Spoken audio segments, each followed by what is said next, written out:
Hello dear students, welcome to the gateway classes. My name is Gulshan Kumar और मैं आपको पढ़ा रहा हूं इंजीनियरिंग मैथमेटिक्स।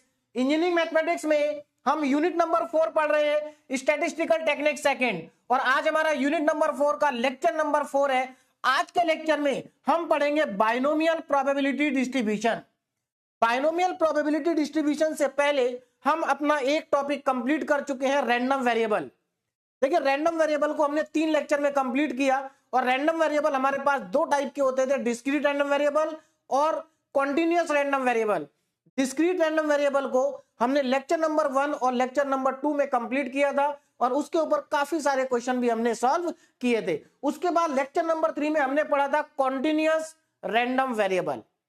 अब रैंडम वेरिएबल के बाद हमारे पास जो नया टॉपिक है, वो नया टॉपिक स्टार्ट होता है प्रोबेबिलिटी डिस्ट्रीब्यूशन। और ये बहुत ज्यादा इंपॉर्टेंट टॉपिक है। मैं आपको ऑलरेडी पहले भी बता चुका हूं कि इस टॉपिक से कम 2 लॉन्ग क्वेश्चन तो आएंगे, 3 लॉन्ग क्वेश्चन भी आ सकते हैं यहां से। तो बहुत ही ज्यादा इंपॉर्टेंट और बहुत ही सिंपल सा टॉपिक है, ध्यान दीजिएगा। प्रोबेबिलिटी डिस्ट्रीब्यूशन, तो हमारे पास दो टाइप के प्रोबेबिलिटी डिस्ट्रीब्यूशन होते हैं। एक होता है डिस्क्रीट प्रोबेबिलिटी डिस्ट्रीब्यूशन और दूसरा कॉन्टिन्यूअस प्रोबेबिलिटी डिस्ट्रीब्यूशन। नाम को देख के ही आपको समझ में आ गया होगा कि जो डिस्क्रीट प्रोबेबिलिटी डिस्ट्रीब्यूशन है, ये डिस्ट्रीब्यूशन है बेस्ड है किसके ऊपर? डिस्क्रीट रैंडम वेरिएबल के ऊपर। तो डिस्क्रीट रैंडम वेरिएबल ऑलरेडी हम डिटेल में पढ़ चुके हैं, काफी सारे क्वेश्चन इसके सॉल्व कर चुके हैं। तो हमारा जो डिस्क्रीट प्रोबेबिलिटी डिस्ट्रीब्यूशन है, ये डिस्क्रीट रैंडम वेरिएबल के ऊपर ही क्या है? बेस्ड है।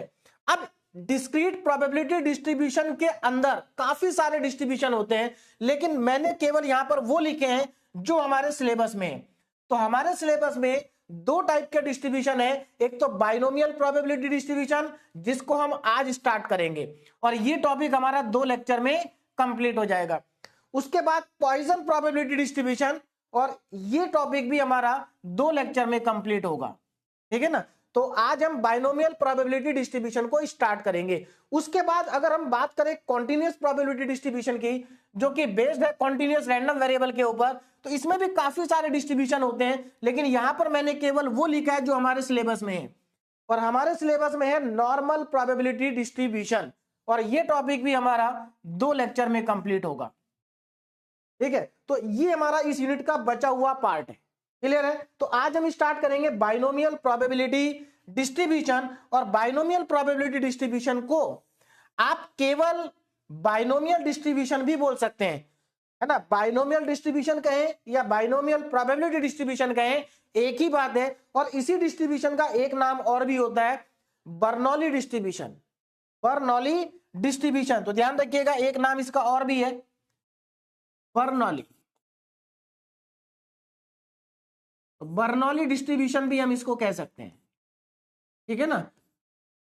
चलिए, तो अब हम स्टार्ट करते हैं अपना बाइनोमियल प्रोबेबिलिटी डिस्ट्रीब्यूशन। अब समझिए इसमें है क्या एक्चुअल में, क्योंकि यहां पर जो डिस्ट्रीब्यूशन है वो प्रोबेबिलिटी का है। और प्रोबेबिलिटी में आप जानते हैं, प्रोबेबिलिटी में हमारे पास रैंडम एक्सपेरिमेंट होते हैं। क्या होते हैं? रैंडम एक्सपेरिमेंट होते हैं। तो ध्यान दीजिएगा, in binomial distribution number of trial are finite. इसका मतलब क्या है? पहले पॉइंट का मतलब समझिए क्या है। देखिए, जब हम कोई रैंडम एक्सपेरिमेंट करते हैं तो उसमें कुछ नंबर ऑफ ट्रायल्स होते हैं। जैसे मान लीजिए आप कॉइन को टॉस कर रहे हैं और आपने कॉइन को 10 टाइम टॉस किया, तो इसका मतलब आपने कितने ट्रायल किए? 10 ट्रायल किए। तो यहां पर नंबर ऑफ ट्रायल कितने हो गए? 10 हो गए। तो बाइनोमियल डिस्ट्रीब्यूशन में जो नंबर ऑफ ट्रायल होंगे वो फाइनाइट होंगे। क्या होंगे? फाइनाइट होंगे। और नंबर ऑफ ट्रायल को हम स्मॉल n से रिप्रेजेंट करते हैं। देखिए, नंबर ऑफ ट्रायल फाइनाइट होने का मतलब ये है कि अगर आप किसी कॉइन को टॉस कर रहे हैं तो आप उसको केवल फाइनाइट टाइम्स ही टॉस करेंगे। ऐसा नहीं कि आप उसको टॉस करते जा रहे हैं और आपने इनफाइनाइट टाइम्स उसको क्या कर दिया? टॉस कर दिया। तो यहां पर इनफाइनाइट नहीं होगा, नंबर ऑफ ट्रायल यहां पर फाइनाइट होने चाहिए, ठीक है ना। ये एक्चुअल में बाइनोमियल डिस्ट्रीब्यूशन की कंडीशंस है जो आपको मालूम होनी चाहिए। Next, all trials are independent. यहां पर जितने भी ट्रायल्स होंगे वो सब इंडिपेंडेंट होंगे। इंडिपेंडेंट मतलब अगर आपने कोई एक ट्रायल किया और उसके बाद आप दूसरा ट्रायल कर रहे हैं, तो दूसरा ट्रायल पहले ट्रायल के ऊपर डिपेंड नहीं करना चाहिए। सभी ट्रायल आपस में इंडिपेंडेंट होने चाहिए, जैसे कि इंडिपेंडेंट इवेंट भी होता है ना। उसके बाद नेक्स्ट इंपॉर्टेंट पॉइंट है यहां पर, each trial has only 2 outcome. आप जितने भी ट्रायल करेंगे, सभी ट्रायल में केवल 2 ही आउटकम होने चाहिए। एक आपका सक्सेस और दूसरा आपका फेलियर। तो केवल यहां पर दो ही ट्रायल होंगे, या तो आपको सक्सेस मिलेगी या आपको फेलियर मिलेगी, है ना, या तो सक्सेस होगा या फेलियर होगा, इसके अलावा कोई और आउटकम आपका नहीं होगा। जैसा फॉर एग्जांपल हम कॉइन को टॉस कर रहे हैं और अगर मैं मान लूं कि हेड मेरा सक्सेस है और टेल मेरा फेलियर है, तो यहां पर केवल दो ही आउटकम पॉसिबल है, या तो सक्सेस होगा या फेलियर होगा। अगर आप किसी डाई को टॉस कर रहे हैं, डाइस को अगर आप टॉस कर रहे हैं डाई को, तो देखिए वहां पर 1 से लेकर 6 तक नंबर होंगे और मान लीजिए मैंने किसी डाई को टॉस किया और आपने कहा कि 5 आएगा, तो 5 क्या हो गया, सक्सेस हो गई, और बाकी अगर कोई और नंबर आया तो वो क्या हुआ, फेलियर हुआ। तो केवल दो ही आउटकम पॉसिबल है, या तो सक्सेस या फेलियर। तो इसमें भी आपको ये इंपॉर्टेंट है, इसको आप ध्यान देंगे। अब बाइनोमियल प्रोबेबिलिटी डिस्ट्रीब्यूशन एक्चुअल में है क्या, उसको हम डिफाइन कर लेते हैं, ध्यान दीजिएगा। लेट और रैंडम वेरिएबल एक्स, अब यहां पर जो रैंडम वेरिएबल एक्स है ध्यान रखना डिस्क्रीट है, क्या है, डिस्क्रीट है, denote the number of success. तो यहां पर रैंडम वेरिएबल क्या डिनोट कर रहा है, नंबर ऑफ सक्सेस को डिनोट कर रहा है, नंबर ऑफ सक्सेस को। और नंबर ऑफ सक्सेस आप जानते हैं क्योंकि हमारे पास नंबर ऑफ ट्रायल फाइनाइट है, तो नंबर ऑफ सक्सेस भी फाइनाइट ही होंगी। तो यहां पर जो एक्स की वैल्यू है वो फाइनाइट है। तो लेट और random variable x denote the number of success in an independent trial. अब यहां पर ध्यान दीजिएगा, ये जो एन है ये आपके इंडिपेंडेंट ट्रायल है, एन इंडिपेंडेंट ट्रायल। और मैं आपको यहां पर भी बता चुका हूं कि नंबर ऑफ ट्रायल को हम एन से रिप्रेजेंट करेंगे। तो यहां पर एन इंडिपेंडेंट ट्रायल हो रहे हैं इन एन एक्सपेरिमेंट। तो यहां पर क्या कहा गया कि जो एक्स है वो नंबर ऑफ सक्सेस को रिप्रेजेंट करेगा एन इंडिपेंडेंट ट्रायल्स में, जो कि किसी एक्सपेरिमेंट में हुआ है। एक्सपेरिमेंट और रैंडम एक्सपेरिमेंट है यहां पर, क्लियर है। आगे देखिए, now let P be the probability of success. अब देखो यहां पर ये बहुत इंपॉर्टेंट पॉइंट्स हैं। यहां पर जो P होगा वो प्रोबेबिलिटी ऑफ सक्सेस होगा। हमने P को क्या मान लिया, प्रोबेबिलिटी ऑफ सक्सेस। अब देखो आप यहां पर जितने भी हम क्वेश्चन यहां पर सॉल्व करेंगे, हम सभी क्वेश्चन में जो सक्सेस की प्रोबेबिलिटी होगी उसको P से रिप्रेजेंट करेंगे, और जो फेल्योर की प्रोबेबिलिटी होगी, है ना, Q be the probability of failure, Q को हम मानेंगे कि वो फेल्योर की प्रोबेबिलिटी है। अब यहां पर बहुत सारे स्टूडेंट को सोच रहे होंगे कि क्या सर हम इसको उल्टा नहीं कर सकते, हम Q को सक्सेस मान लें और P को फेल्योर मान लें। तो ऐसा आप कर सकते हैं, कोई प्रॉब्लम नहीं है, गलत तब भी नहीं होगा, है ना। लेकिन आप एक चीज, जितने भी क्वेश्चन करेंगे अगर आप सब में एक ही तरह से चलेंगे तो समझने में भी आसानी रहेगी और गलती होने के चांसेस भी नहीं रहेंगे। इसलिए आप एक चीज सेट कर लीजिए, या तो आप P को सक्सेस मानिए और Q को फेल्योर मानिए, या Q को फेल्योर और P को सक्सेस मानिए, है ना, जो भी आप करना चाहें। लेकिन ये ज्यादा सही है कि आप P को सक्सेस माने और Q को फेल्योर माने। बात क्लियर है, आगे देखते हैं।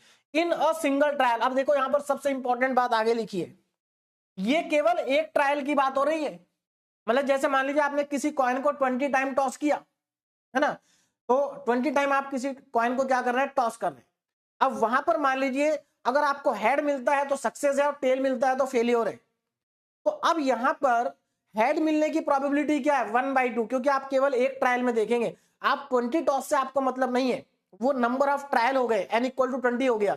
आपको ध्यान क्या देना है कि एक ट्रायल में हेड आने की प्रोबेबिलिटी क्या है और एक ट्रायल में टेल आने की प्रोबेबिलिटी क्या है। तो सक्सेस की प्रोबेबिलिटी को P मानेंगे और फेलियर की प्रोबेबिलिटी को Q मानेंगे। और यहां पर ये सब एक ट्रायल की बात हो रही है, सिंगल ट्रायल की बात हो रही है। सो दैट, अब देखो यहां पर जरा ध्यान दो। अब देखो सिंपल सी बात है, अगर P सक्सेस की प्रोबेबिलिटी है और Q फेलियर की प्रोबेबिलिटी है, तो दोनों का सम क्या होगा, P + Q होगा। क्योंकि आप अच्छे जानते हैं प्रोबेबिलिटी में कि किसी भी चीज के होने की प्रोबेबिलिटी और उसके ना होने की प्रोबेबिलिटी, दोनों का अगर आप सम कर देंगे तो आपको वैल्यू मिलेगी 1। तो यहां पर P क्या है, होने की प्रोबेबिलिटी, और Q क्या है, नहीं होने की प्रोबेबिलिटी। तो दोनों का सम क्या हो गया, 1 हो गया। क्लियर है, आगे बढ़ते हैं ना। R success can be obtain in n trial. अब देखो हमारे पास टोटल नंबर ऑफ ट्रायल कितने हैं, n है। अब उन n ट्रायल में कितनी हमें सक्सेस मिलेंगी, ध्यान दीजिएगा, नंबर ऑफ ट्रायल तो n है और उन n ट्रायल्स में कितनी बार हमें सक्सेस मिलेगी। जैसे एग्जांपल समझिए कि अगर मैं किसी कॉइन को 10 टाइम टॉस करता हूं, है ना, और 10 टाइम टॉस करते हैं और उसमें हम हेड को अगर सक्सेस मान लें और टेल को हम फेल्योर मान लें, तो अब 10 बार टॉस करने पे हमें कितनी बार सक्सेस मिलेगी। तो जो जितनी बार भी हमें सक्सेस मिलेगी उसको हम रिप्रेजेंट करते हैं आर से। मान लीजिए हमें 5 टाइम सक्सेस मिली तो हमारे पास आर की वैल्यू क्या हो गई, 5 हो गई। तो अब यहां पर जरा ध्यान दीजिए, r success can be obtain in n trial in nCr ways. देखिए इस लाइन का मतलब समझिए क्या है कि एन ट्रायल के अंदर हमें आर सक्सेस कितनी तरीके से मिल सकता है। मतलब ये कुछ ऐसा है कि मान लीजिए एक बैग के अंदर 10 बॉल्स रखी हुई है ना, आपने उसमें से 2 बॉल को बाहर निकाला, तो आप 2 बॉल को कितने तरीके से बाहर निकाल सकते हैं, है ना, कितने वेज है उनको निकालने के, तो इसके लिए आपको कॉम्बिनेशन लगाना पड़ेगा। आप 10 में से 2 बॉल को कितने तरीके से बाहर निकाल सकते हैं, 10C2, ये आपके वेज होंगे। टोटल नंबर ऑफ वेज कितने होंगे, 10C2। आप जानते हैं कि जब कॉम्बिनेशन हम कब लगाते हैं, जब आप 2 या 2 से ज्यादा आइटम एक साथ बाहर निकालते हैं, है ना, तो वो नंबर ऑफ वेज हो जाते हैं। तो यहां पर 10 ट्रायल में आपको कितनी बार सक्सेस मिलेगा, है ना, इसके कितने तरीके हैं, तो एनसीआर हो जाएगा। तो यहां पर वही लिखा है कि r success can be obtain in n trial in nCr ways, nCr ways. अब जरा आगे देखिए, नाउ अब आते हैं हम सीधे अपने फॉर्मूले पे। Probability of r success in n trial, हमें एक्चुअल में निकालना क्या होगा, हमें प्रोबेबिलिटी फाइंड करनी होगी सक्सेस की, कि हमें आर टाइम सक्सेस मिल जाए, इस बात की क्या प्रोबेबिलिटी है। जैसे मैंने आपसे कहा कि मैंने किसी कॉइन को 20 टाइम टॉस किया, कितने बार टॉस किया, 20 टाइम टॉस किया, तो आप मुझे ये बताओ कि 20 टाइम्स मैंने जब टॉस किया तो मुझे उसमें 12 टाइम्स सक्सेस मिले, मतलब 12 टाइम्स मेरे पास हेड आए, इसकी क्या प्रोबेबिलिटी है। मतलब हमने 20 ट्रायल किए, 20 में से 12 बार हेड आएगा, 12 टाइम्स हेड आएगा, इस बात की क्या प्रोबेबिलिटी है, ये हम कैलकुलेट करेंगे बाइनोमियल डिस्ट्रीब्यूशन से। अब जरा ध्यान देना, probability of r success in n trial, तो देखो कैसे कैलकुलेट करेंगे ना, इसको पहले तो रिप्रेजेंट करने का तरीका देखो, p x equal to r, इसका मतलब क्या है, ये एक्स है रैंडम वेरिएबल, और आर क्या है कि आपको कितनी बार सक्सेस चाहिए, ये हो गया सक्सेस। तो x equal to r equal to, देखिए यहां पर पहले तो मल्टीप्लाई हो जाएगा आपका एनसीआर, क्यों, क्योंकि इतने तरीके से आपको सक्सेस मिल सकती है, तो ये नंबर ऑफ वेज हो गया ना। अब जरा ध्यान देना, यहां पर पीएस क्या है, प्रोबेबिलिटी ऑफ सक्सेस। देखिए यहां पर एस रिप्रेजेंट कर रहा है सक्सेस को और एफ रिप्रेजेंट कर रहा है फेलियर को। तो हमने यहां पर मान लीजिए आपको पीएस का मतलब है कि probability of success, probability of success, probability of success. अब हमें कितनी बार चाहिए सक्सेस, आर टाइम सक्सेस चाहिए। तो जरा ध्यान दीजिए, आर टाइम सक्सेस का मतलब है कि यहां से यहां तक, यहां से यहां तक कि अगर मैं बात करूं तो ये आर टाइम्स हमें क्या चाहिए, सक्सेस चाहिए। तो भाई जितनी बार आपको सक्सेस चाहिए, है ना, मान लीजिए आपने पहली बार पहला ट्रायल किया, उसमें आपको सक्सेस मिली, तो प्रोबेबिलिटी क्या हो जाएगी, पीएस, प्रोबेबिलिटी ऑफ सक्सेस। अगर आपको सेकंड टाइम में भी सक्सेस मिली तो फिर मल्टीप्लाई कर दो, पीएस। तो यानी कि यहां पर प्रोबेबिलिटी ऑफ सक्सेस कितनी बार आएगी, आर टाइम्स। अगर आप चाहते हैं कि आपको आर टाइम सक्सेस मिले तो आपको क्या करना होगा, r time probability of success को मल्टीप्लाई करना होगा। अब आगे ध्यान दीजिए, मान लीजिए आपने एन ट्रायल किए, उसमें आपको आर टाइम तो सक्सेस मिल गई, तो अब कितनी बार फेलियर मिलेगा। देखिए आर टाइम्स अगर आपको सक्सेस मिली है तो कितने टाइम्स आपको फेलियर मिली होगी। तो ध्यान दीजिए, टोटल नंबर ऑफ ट्रायल कितने थे, एन, एन में से आपको आर टाइम तो सक्सेस मिल गई, एन में से आर टाइम आपको सक्सेस मिल गई, तो कितनी बार फेलियर होंगे, फेलियर कितने बार होगा, एन माइनस आर टाइम्स। बोलो बात समझ में आ रही है। भाई जब आर टाइम सक्सेस मिली है तो एन माइनस आर टाइम्स क्या मिलेगी, फेलियर। जैसे हमने अगर किसी कॉइन को 20 टाइम टॉस किया और उसमें से मुझे 12 टाइम सक्सेस मिली, तो 20 माइनस 12, 8 टाइम क्या मिलेगा, फेलियर मिलेगा। तो मेरे ख्याल से ये पॉइंट आपको समझ में आया होगा। अब जरा ध्यान देना, हम क्या मान के चल रहे हैं, हम ये मान के चल रहे हैं कि प्रोबेबिलिटी ऑफ सक्सेस को हम पी से रिप्रेजेंट करेंगे और प्रोबेबिलिटी ऑफ फेलियर को हम क्यू से रिप्रेजेंट करेंगे। तो इसका मतलब यहां पर पी कितनी बार आएगा, पी यहां पर आर टाइम्स आएगा। ये पी कितनी बार मल्टीप्लाई होगा, आर टाइम्स, और क्यू कितनी बार मल्टीप्लाई होगा, ये प्रोबेबिलिटी ऑफ फेलियर है, ये n minus r times multiply हो जाएगा। ठीक है, ये आर टाइम्स और ये n time, n minus r times. अब जरा यहां पर ध्यान दो, देखो पी आर टाइम मल्टीप्लाई हो रहा है। जैसे अगर आप पी को 2 बार मल्टीप्लाई करेंगे तो पी स्क्वायर बनेगा, 3 बार मल्टीप्लाई करेंगे तो पी क्यूब बनेगा, और अगर पी आर टाइम्स मल्टीप्लाई होगा तो पी की पावर बन जाएगा आर।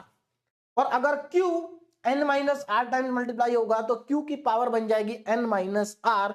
तो ये हमारे पास बाइनोमियल प्रोबेबिलिटी डिस्ट्रीब्यूशन का फाइनल फॉर्मूला हो गया, जो कि बहुत ही ज्यादा इंपॉर्टेंट है ना, क्योंकि यहां पर हमारे जो क्वेश्चंस होंगे वो इसी फॉर्मूले के ऊपर बेस्ड होंगे।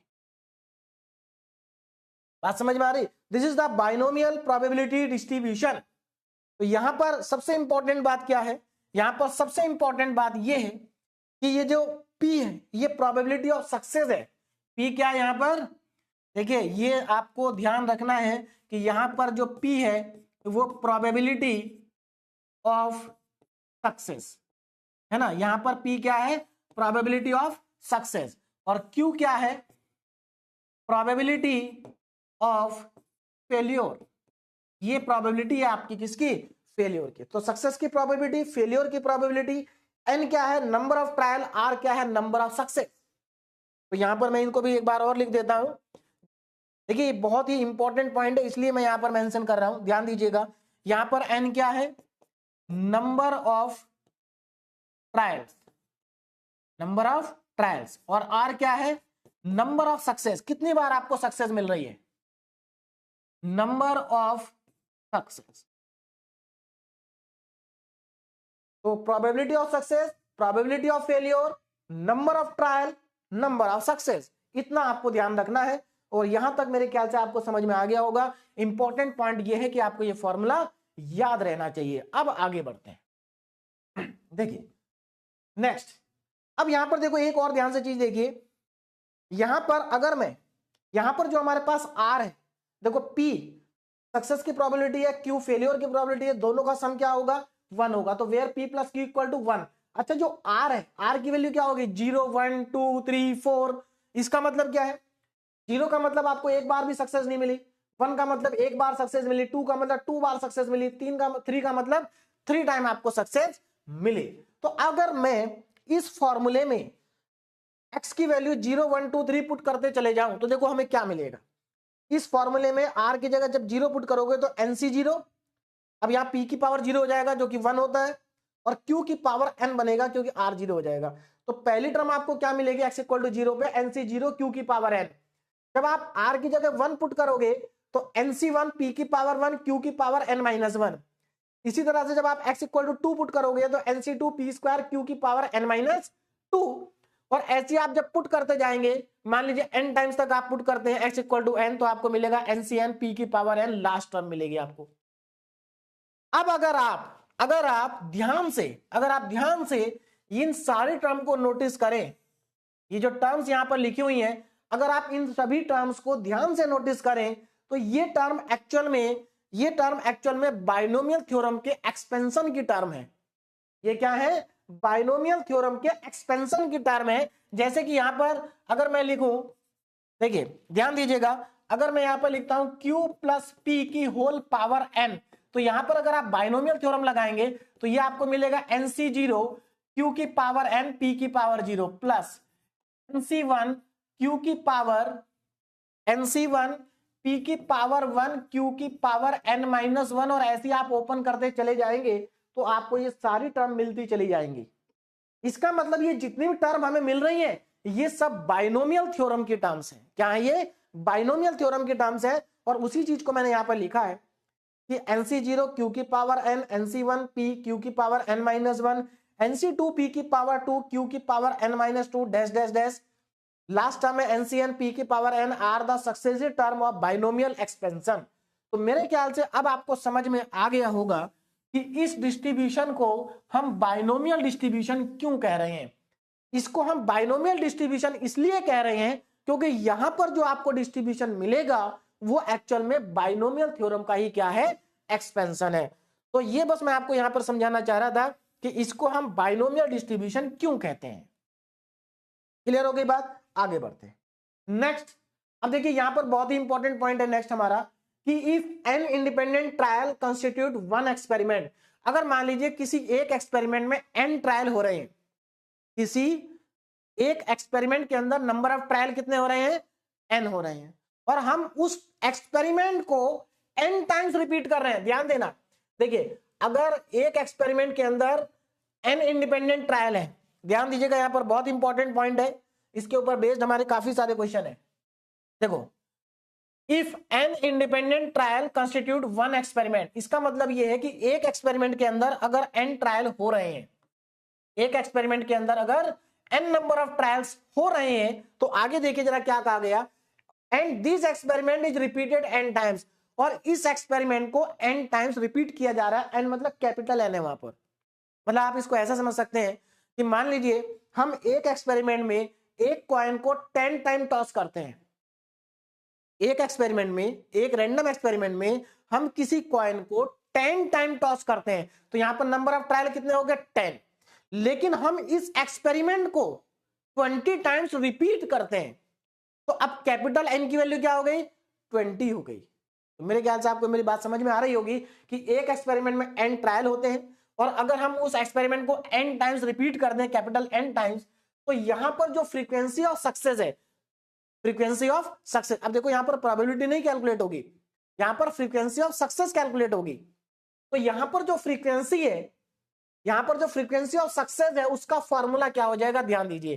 तो इसके लिए आपको क्या करना पड़ेगा, पहले आप एक एक्सपेरिमेंट में, पहले आप एक एक्सपेरिमेंट में, ध्यान दीजिएगा, पहले आप क्या करेंगे, एक एक्सपेरिमेंट के अंदर प्रोबेबिलिटी फाइंड करेंगे सक्सेस की, मतलब एक एक्सपेरिमेंट में प्रोबेबिलिटी क्या है सक्सेस की, ये आप कैलकुलेट करेंगे, और उसके बाद जो प्रोबेबिलिटी आएगी उस प्रोबेबिलिटी को नंबर ऑफ एक्सपेरिमेंट से क्या कर देंगे, मल्टीप्लाई कर देंगे, तो आपको फ्रीक्वेंसी ऑफ सक्सेस मिल जाएगी। और ये बहुत इंपॉर्टेंट कॉन्सेप्ट है, इसके ऊपर बेस्ड हम काफी सारे क्वेश्चन सॉल्व करेंगे, है ना, इसके ऊपर बेस्ड काफी सारे क्वेश्चन हम सॉल्व करेंगे नेक्स्ट लेक्चर में। आज के लेक्चर में तो एक ही क्वेश्चन होगा ना, बाइनोमियल डिस्ट्रीब्यूशन, बाइनोमियल डिस्ट्रीब्यूशन, यहां पर थोड़ा स्पेलिंग ध्यान दीजिएगा, बाइनोमियल डिस्ट्रीब्यूशन इज, अब यहां पर जो बाइनोमियल डिस्ट्रीब्यूशन होगा उसका फॉर्मूला बनेगा ये।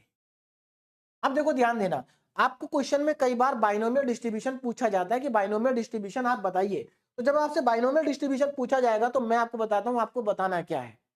अगर एक ही एक्सपेरिमेंट में, एक ही एक्सपेरिमेंट है और आपसे उसमें बाइनोमियल डिस्ट्रीब्यूशन पूछा जाता है, तो आप क्या करेंगे, पी की वैल्यू निकालेंगे, प्रोबेबिलिटी ऑफ सक्सेस, क्यू की वैल्यू निकालेंगे, प्रोबेबिलिटी ऑफ फेलियर, दोनों को यहां पर पुट कर देंगे, Q प्लस P और उसकी होल पावर कर देंगे n, n है यहां पर नंबर ऑफ ट्रायल, तो ये जो आपको मिलेगा दिस इज बाइनोमियल डिस्ट्रीब्यूशन। ये आपका क्या होगा, यही आपका बाइनोमियल डिस्ट्रीब्यूशन होता है ना। और अगर आपसे बाइनोमियल डिस्ट्रीब्यूशन पूछा जाता है n एक्सपेरिमेंट के अंदर, तो उस केस में आप कैपिटल N देखेंगे क्या है, Q और P को निकालेंगे और n को निकालेंगे और यहां पर पुट कर देंगे, और ये जो एक्सप्रेशन आपको मिलेगा यही आपका बाइनोमियल डिस्ट्रीब्यूशन होगा। इसको ओपन नहीं करना आपको, बस ऐसे लिख देना है। Now next point, again very important, mean variance and standard deviation of binomial distribution. आप जानते हैं यूनिट नंबर 3 से ही हम मीन वेरिएशन और स्टैंडर्ड डेविएशन को कैलकुलेट करते आ रहे हैं, है ना। इससे पहले भी जब हम रैंडम वेरिएबल के क्वेश्चन कर रहे थे तो वहां पर भी हमने मीन वेरिएंस और स्टैंडर्ड डेविएशन को कैलकुलेट किया था, लेकिन यहां पर हमें mean variance and standard deviation find करना है बाइनोमियल डिस्ट्रीब्यूशन का। किसका करना है, बाइनोमियल डिस्ट्रीब्यूशन का। तो यहां पर जरा ध्यान देंगे कि बाइनोमियल डिस्ट्रीब्यूशन में मीन, वेरिएंस और स्टैंडर्ड डेविएशन का फॉर्मूला क्या होता है। देखिए डेरिवेशन में इनका नहीं करा रहा हूं क्योंकि डेरिवेशन एग्जाम में नहीं पूछा जाता, आपको सिर्फ फॉर्मूले याद रखने हैं, और फॉर्मूले बहुत ही ज्यादा सिंपल है। देखो अगर आपको बाइनोमियल डिस्ट्रीब्यूशन का मीन निकालना है तो मीन को हम म्यू से रिप्रेजेंट करते हैं, ये आपको ऑलरेडी मालूम है, म्यू से भी रिप्रेजेंट कर सकते हैं और इसको एक्स बार से भी रिप्रेजेंट कर सकते हैं, है ना। तो यहां पर मैंने म्यू से कर रखा है, बाकी आप एक्स बार भी लिख सकते हैं। तो ये हमारा क्या है, मीन का फॉर्मूला है। क्लियर होगी बात, n इंटू पी, एन क्या है नंबर ऑफ ट्रायल, पी क्या है प्रोबेबिलिटी ऑफ सक्सेस। आगे चलो, वेरिएंस ऑफ बाइनोमियल डिस्ट्रीब्यूशन, अब वेरिएंस की बात आ गई, तो वेरिएंस का फॉर्मूला होता है एनपीक्यू, एनपीक्यू। अब यहां पर जरा ध्यान देना, अच्छा एक चीज और ध्यान दीजिएगा, मीन, मीन आप पहले से जानते हैं, हम इसको और क्या बोल सकते हैं, हम इसको बोल सकते हैं moment, first moment about origin. इसको क्या कहते हैं हम, फर्स्ट मोमेंट अबाउट ओरिजिन। ये सब मैं आपको ऑलरेडी बता चुका हूं जो हमारे प्रीवियस 3 लेक्चर्स हुए हैं, कि जो मीन होता है उसको हम फर्स्ट मोमेंट अबाउट ओरिजिन भी कह सकते हैं, और जो वेरिएंस होता है ये सेकंड मोमेंट अबाउट मीन होता है। चलिए फिर भी मैं यहां पर लिख देता हूं, ये क्या है, first movement about origin, first movement about origin भी हम इसको कह सकते हैं। और जो वेरिएंस होता है, this is second movement about mean, ये मीन के अबाउट सेकेंड मूवमेंट होता है। और अगर आप वेरिएंस का रूट ले लेंगे तो आपको मिल जाएगा स्टैंडर्ड डेविएशन। क्या मिल जाएगा, स्टैंडर्ड डेविएशन। तो मेरे ख्याल से ये फॉर्मूले आपको समझ में आ गए होंगे, बहुत ज्यादा इंपॉर्टेंट है ना। आगे बढ़ते हैं, एक और फॉर्मूला यहां पर आता है, रिकरेंस और recursion formula of binomial distribution, है ना।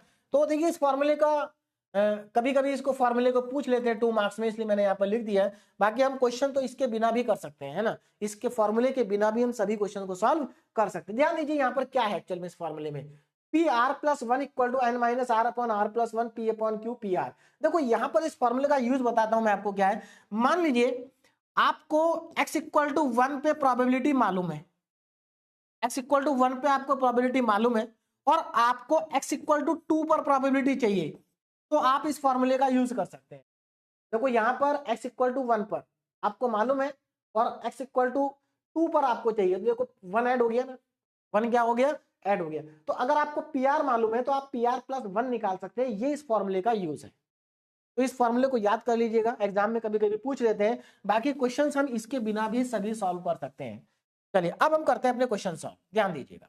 पहला क्वेश्चन हमारे पास, comment on the following statement. देखिए प्रोबेबिलिटी में जो होता है ना, प्रोबेबिलिटी अगर आपको समझ में आ जाएगी ना तो ये बहुत ही सिंपल टॉपिक है, बहुत ही ज्यादा सिंपल टॉपिक है। और एक अच्छी चीज क्या है कि यहाँ पर जो हम प्रोबेबिलिटी पढ़ रहे हैं, ये प्रोबेबिलिटी फॉर्मूले के ऊपर बेस्ड है।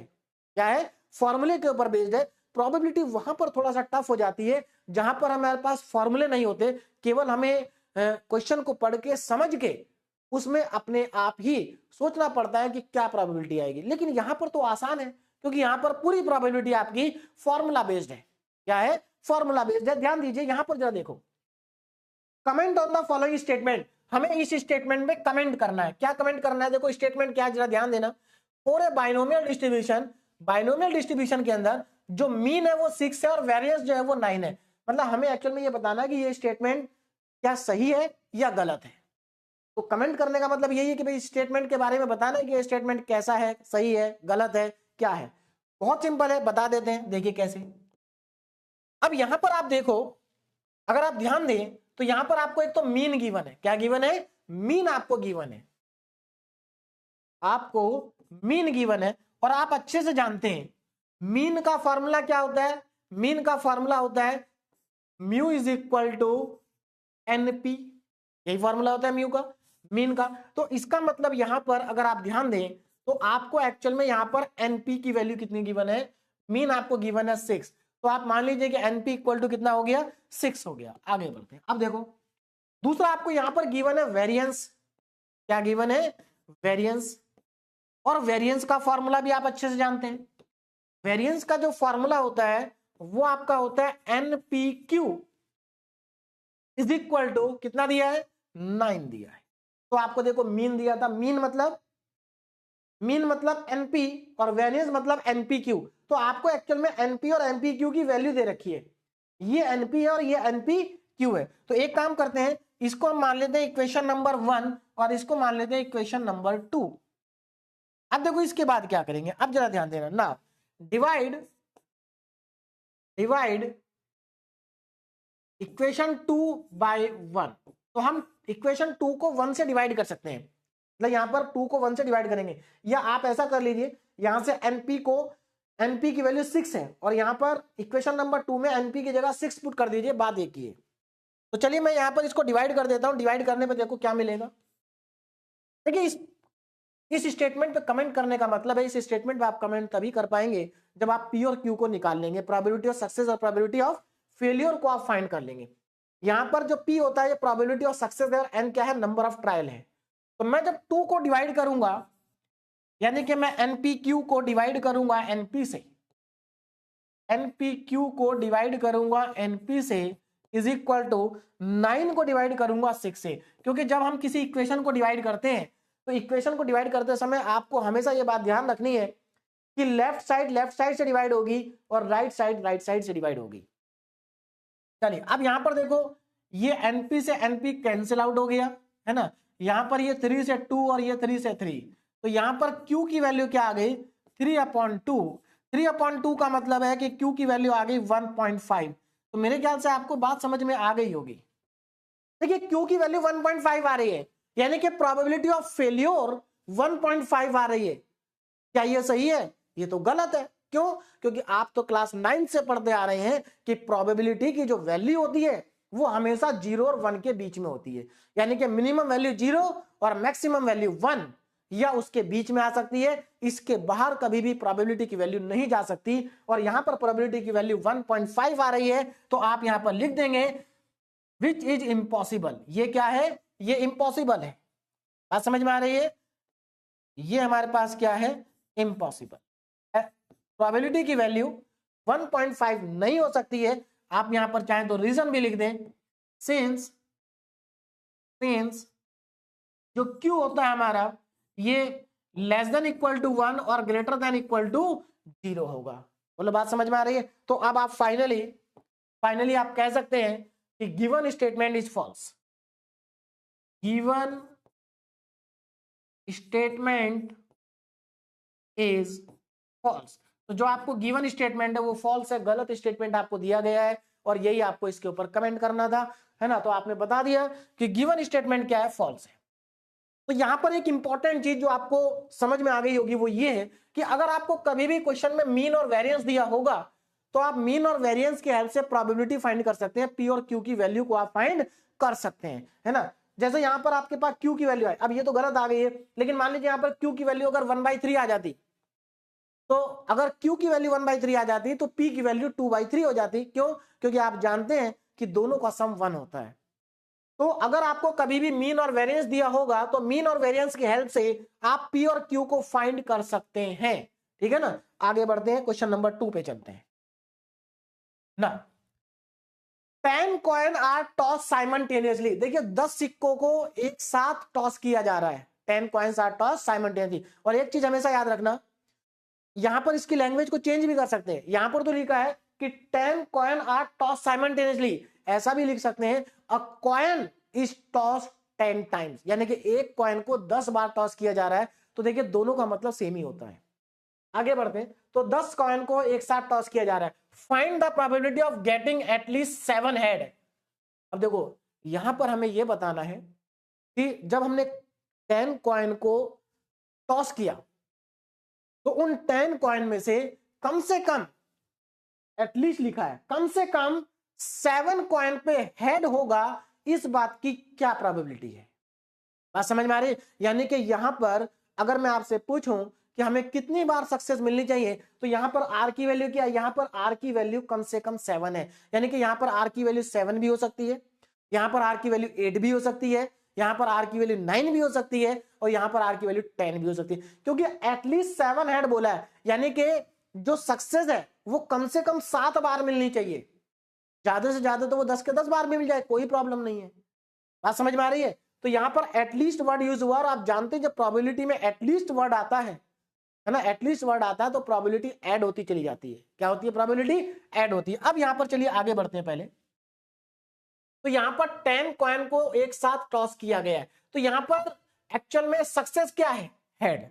यहां पर सक्सेस क्या है? यहां पर सक्सेस है कि हमारे पास हेड आएगा। बोलो बात समझ में आ रही है? तो सबसे पहले हम क्या करते हैं, यहां पर देखो, यहां पर हम एक ट्रायल के अंदर, यहां पर नंबर ऑफ ट्रायल कितने हो गए? 10। एक ट्रायल के अंदर हेड आएगा, इस बात की क्या प्रोबेबिलिटी है? देखिए ध्यान दीजिएगा, मैं यहां पर इसका सॉल्यूशन कर रहा हूं। तो यहां पर सबसे पहले हम लिखेंगे कि हेड आने की प्रोबेबिलिटी क्या है। देखिए हेड आने की प्रोबेबिलिटी, तो आप जानते हैं अगर हम कॉइन को टॉस करते हैं तो हेड आने की प्रोबेबिलिटी 1/2 होती है। कितनी होती है प्रोबेबिलिटी? 1/2। अब यहां पर ध्यान देना, हेड क्या है? सक्सेस है। हमसे पूछा है find the probability of getting at least 7 head, इसका मतलब हम हेड को सक्सेस मान के चलेंगे। बोलो बात समझ में आ रही? तो यहां पर प्रोबेबिलिटी ऑफ हेड कितनी है? 1/2 है। और इसी को हम क्या मानेंगे? इसी को हम पी मानेंगे, क्योंकि प्रोबेबिलिटी ऑफ सक्सेस हमारी क्या होती है? पी होती है। तो पी की वैल्यू आ गई 1/2। Now probability of tail, tail के आने की प्रोबेबिलिटी क्या है भाई? टेल के आने की प्रोबेबिलिटी भी 1/2 है। तो ये जो टेल के आने की प्रोबेबिलिटी है इसको हम मानेंगे क्यू। क्यों? क्योंकि अगर टेल आएगा तो वो हमारे लिए फेल्योर होगा और फेल्योर होने की प्रोबेबिलिटी क्यू होती है। अब यहां पर एक इंपॉर्टेंट पॉइंट जो आपको समझना चाहिए वो ये है कि ये तो इस क्वेश्चन में, या क्योंकि यहां पर टॉस की बात हो रही, कॉइन की बात हो रही, तो यहां पर हेड आने की प्रोबेबिलिटी 1/2 है, टेल आने की 1/2 है, इसलिए पी और क्यू दोनों बराबर हो गए, है ना। तो आपको यहां पर थोड़ा सा सोच सकते हैं आप कि सर जब दोनों ही बराबर है तो किसी को भी पी किसी को भी क्यू मान लो। हाँ बिल्कुल ठीक है, यहां पर आप मान सकते हैं, लेकिन जैसे हमेशा ऐसा नहीं होगा। मान लीजिए कहीं पर क्या होगा कि यहां पर तो हेड और टेल के बराबर है, मान लीजिए हमने डाई को टॉस करते हैं और वहां पर हम कहते हैं कि अगर 5 आएगा तो सक्सेस है और नहीं आएगा तो फेलियर है, तो देखो सक्सेस की प्रोबेबिलिटी 1/6 हो जाएगी और फेलियर की प्रोबेबिलिटी 5/6 हो जाएगी, तो दोनों अलग अलग हो जाएंगे। तो ऐसा नहीं है कि हमेशा बराबर आएंगे। तो ये P की वैल्यू हो गई, ये Q की वैल्यू होगी, यानी कि probability of success 1/2, probability of failure 1/2। अब यहां पर नंबर ऑफ ट्रायल कितने हैं? नंबर ऑफ ट्रायल है यहां पर 10, नंबर ऑफ ट्रायल है यहां पर 10। अब देखो हमें कैलकुलेट क्या करना है, क्योंकि यहां पर हमें प्रोबेबिलिटी ऑफ सक्सेस फाइंड करनी है और सक्सेस कितनी बार मिलनी चाहिए? कम से कम 7 बार सक्सेस मिलनी चाहिए।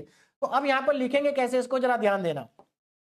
देखो इसको हम ऐसे लिखेंगे, प्रोबेबिलिटी ऑफ सक्सेस यानी कि आर, जो हमारे पास आर होना चाहिए इसकी value greater than equal to 7 होनी चाहिए, यानी कि probability of R greater than equal to 7। यहां पर जो एक्स की वैल्यू है, रैंडम वेरिएबल की जो वैल्यू है वो कम से कम 7 होनी चाहिए। अब देखो इसको मैं ओपन करके लिखता हूं, जरा ध्यान देना। इस टाइप के क्वेश्चन मैं आपको करा चुका हूं रैंडम वेरिएबल के अंदर। देखो अगर P greater than equal to 7 लिखा है तो आप यहां पर क्या लिखेंगे? Probability of R equal to 7 plus probability of R equal to 8 plus probability of R equal to 9 plus probability of R equal to 10। Plus क्यों किया? क्योंकि यहां पर एटलीस्ट वर्ड आ रहा है ना, कम से कम 7 टाइम्स होना चाहिए। तो इसका मतलब आप इसको ऐसा समझेंगे कि 7 बार भी आशा है, 7 बार आ जाए तो भी सक्सेस है, 8 बार आ जाए तो भी सक्सेस है, 9 टाइम्स आ जाए तब भी सक्सेस है, 10 टाइम्स आ जाए तब भी सक्सेस ही है। तो हमने सबको ऐड कर दिया। अब यहां पर बस कुछ नहीं करना, फॉर्मूला लगाना है। देखिए सबसे पहले PR7। अब देखो यहां पर हम इसका फॉर्मूला लगाएंगे। हमारे पास फॉर्मूला क्या होता है? फॉर्मूला हमारे पास होता है NCR P की पावर R Q की पावर N माइनस R। हमारे पास सारी वैल्यू हमें गिवन है, सभी वैल्यूज हमें क्या है? गिवन है। बात समझ में आ रही है ना, सारी वैल्यू हमें गिवन है। ओ यहां पर NCR मल्टीप्लाई में आएगा, है ना।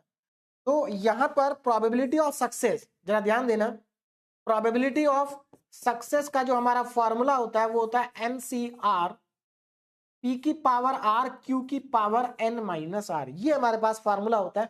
अब मैं क्या कर रहा हूं, हमें क्योंकि N मालूम है 10 है, N कितना है? 10 है, P भी हमें पता है, Q भी हमें पता है, सबको पुट करते जाते हैं यहां पर, जरा ध्यान देना। N है हमारे पास 10, C R कितना है? इस पर्टिकुलर टर्म में R है 7। अच्छा P कितना है? P हमारे पास 1/2, Q भी 1/2, तो यहां पर 1/2 की पावर R मतलब 1/2 की पावर 7 इंटू Q की power N minus R। N minus R का मतलब 10 माइनस 7, R कितना है? यहां पर 7 है, तो ये आ जाएगा 3 प्लस।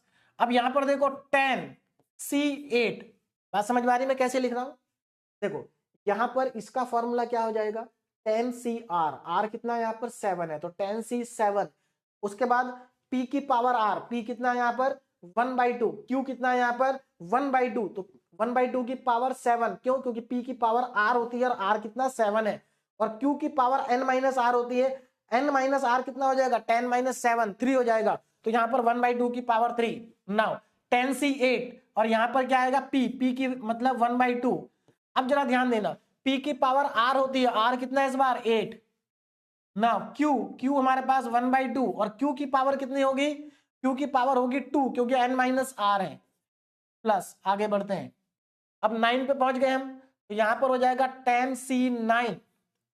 P 1/2 की पावर 9, फिर से Q भी 1/2 की पावर 1, क्योंकि N माइनस R होगा, 10 माइनस 9 होगा, प्लस अब यहां पर R की वैल्यू 10 है, तो ये हो जाएगा 10C10 1/2 की पावर 10, और Q की पावर हो जाएगी 0, तो उसको मैं लिख ही नहीं रहा हूं।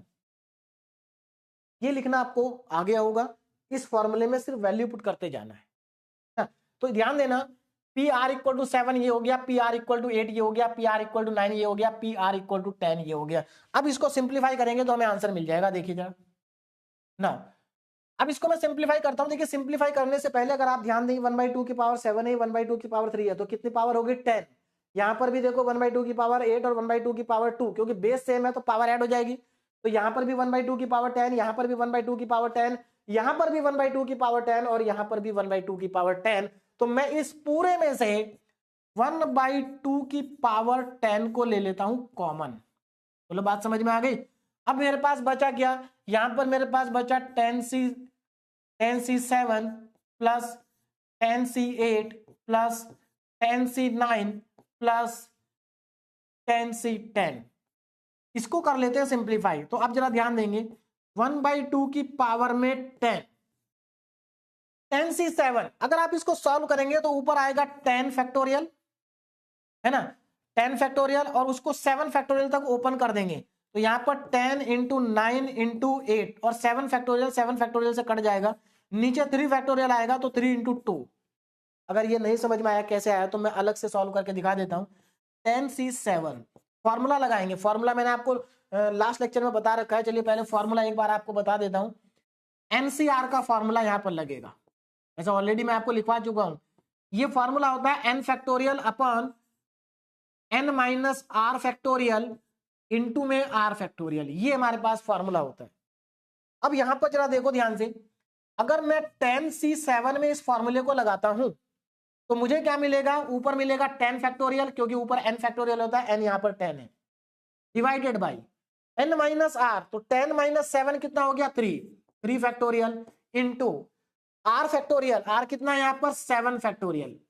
और अगर आप इसको सिंप्लीफाई करते हैं तो देखो ऊपर वाला जो फैक्टोरियल है इसको ओपन कर दो, कहां तक 7 तक, तो 10 इंटू 8 इंटू 9 इंटू में 10 इंटू 9 इंटू 8 इंटू में 7 फैक्टोरियल डिवाइडेड बाई ये 3 फैक्टोरियल है, इसको ओपन कर देते हैं 3 इंटू 2, और ये 7 फैक्टोरियल ऐसे ही रहने देते हैं क्योंकि कैंसिल आउट हो जाएगा। और यहां पर ये 3 से 9 कटेगा 3 टाइम्स और ये 2 कटेगा 4 टाइम्स, तो ये हमारे पास बचेगा, है ना, 120 हमारे पास बचेगा। देखो वही मैंने यहां पर लिखा भी है, क्योंकि 7 से 7 फैक्टोरियल आपका कैंसिल आउट हो जाएगा, तो बचेगा क्या 10 इंटू 9 इंटू 8 अपॉन 3 इंटू 2, यही मैंने यहां पर लिखा है। बात समझ में आ रही है ना। तो इनको देखो अलग से रफ में कैलकुलेट करके यहाँ लिख दो, नहीं तो क्वेश्चन लेंथी हो जाते हैं। जैसे मैंने रफ में कैलकुलेट किया ना, ऐसे ही आप कैलकुलेट करके लिख दें। फॉर्मूला अगर आप लोगों ने नहीं लिख रखा पहले से तो नोट कर लीजिए, वैसे मुझे लगता है सभी को याद होगा। चलिए, तो ये 10c7 की वैल्यू होगी प्लस, अब यहाँ पर 10c8 है तो ऊपर क्या आएगा 10 इंटू 9, मैं ओपन कर देता हूं क्योंकि नीचे 8 फैक्टोरियल आएगा, 8 से 8 खत्म हो जाएगा, नीचे 2 और बचेगा, प्लस यहाँ पर 10c9, तो ये तो 10 ही आएगा, 10c9 की वैल्यू क्या होगी 10 होगी, प्लस 10c10 की वैल्यू 1 आएगी। इनको सबको सिंप्लीफाई करके ऐड कर लेते हैं, 3 से 3 टाइम्स कैंसिल होगा, ये 4 टाइम्स कैंसिल होगा, यहां पर ये 2 से 5 टाइम्स कैंसिल हो गया। अब इन सबको ऐड कर लेते हैं, तो यहां पर 1/2 की पावर में 10 है, और इनटू में देखो, इनटू में कितना आएगा, ये आपका आ गया 120 प्लस 45, 120 प्लस 45 प्लस 10 प्लस 1, इन सबको ऐड कर लेंगे, इन सबको ऐड कर लेंगे तो ध्यान दीजिए क्या आएगा, इन सबको ऐड करने के बाद 120 और ये 165, 176 बनेगा, 176 इंटू में 1/2 की पावर 10। बस इसको आप सिंप्लीफाई कर लें, इसको आप क्या कर लें सिंप्लीफाई कर लें। तो इसको जब आप सिंप्लीफाई करेंगे तो यहां से आपको फाइनल आंसर मिल जाएगा, है ना, इधर लिख देता हूं मैं। तो हमारा जो यहां पर फाइनल आंसर आएगा that is P R greater than equal to 7, इसकी वैल्यू कितनी आएगी। देखो इसको अगर आप सिंप्लीफाई करेंगे तो कैलकुलेटर से कर ले डायरेक्ट, और मैं यहाँ पर चलिए करके दिखा देता हूँ कितना आएगा, कर लेता हूँ मैं, है ना।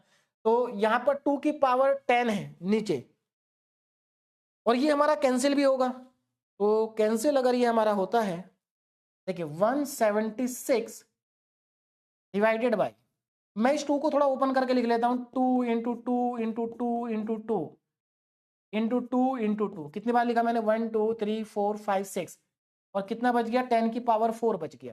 तो यहां पर देखो मैं 4 से कैंसिल करता हूं इसको, 4 4 जा 16, 1 और 6 4 4 जा 16, फिर से 4 से कैंसिल करता हूं तो ये 11 आ जाएगा, और यहां पर 10 2 की पावर 6 बचेगा।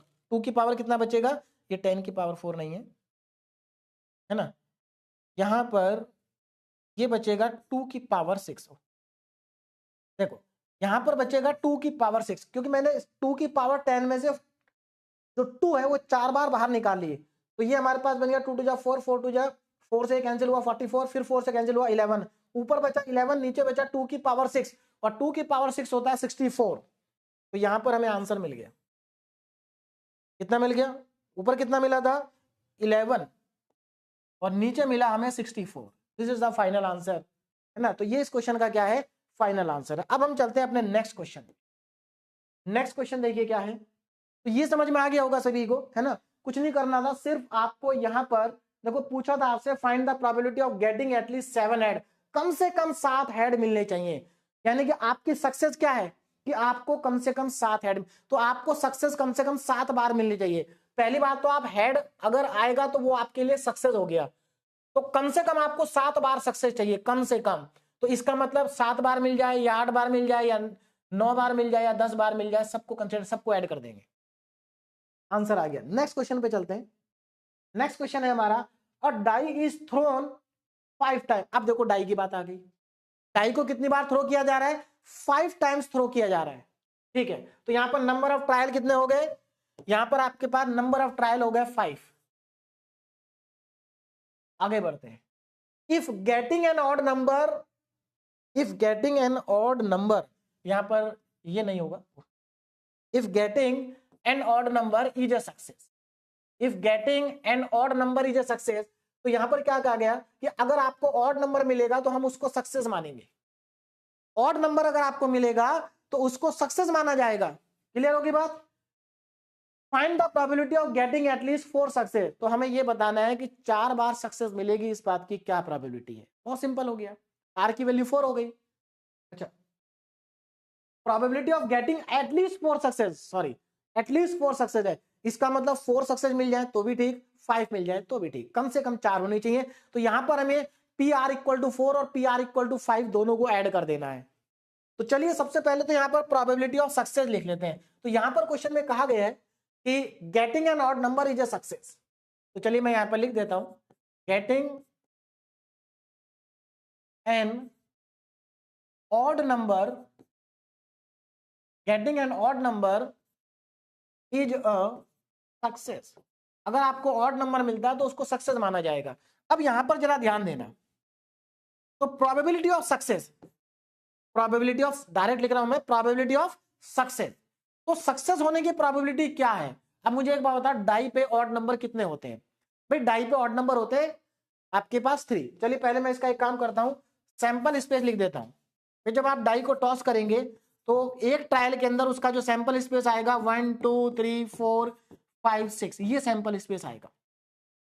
देखो अब एक चीज और देखिए कि हम बाइनोमियल डिस्ट्रीब्यूशन पढ़ क्यों रहे, क्या फायदा है इसका ना भाई। प्रोबेबिलिटी तो हम पहले भी कैलकुलेट कर लेते थे, लेकिन आपको याद होगा, क्या आपने कभी कोई ऐसा क्वेश्चन किया है क्लास 12 तक जहां पर अगर बाइनोमियल आपके सिलेबस में रहा होगा तब तो किया होगा, अगर बाइनोमियल आपके सिलेबस में नहीं होगा तो नहीं किया होगा, है ना। कि यहां पर डाई को 5 टाइम्स टॉस किया जा रहा है। अब एक बात बताओ, डाई को जब हम एक बार टॉस करते हैं तो सैंपल स्पेस बनता है 1 2 3 4 5 6, और अगर 2 बार टॉस करते हैं तो सैंपल स्पेस में 36 एलिमेंट आते हैं। चलिए वहां तक भी कोई प्रॉब्लम नहीं है।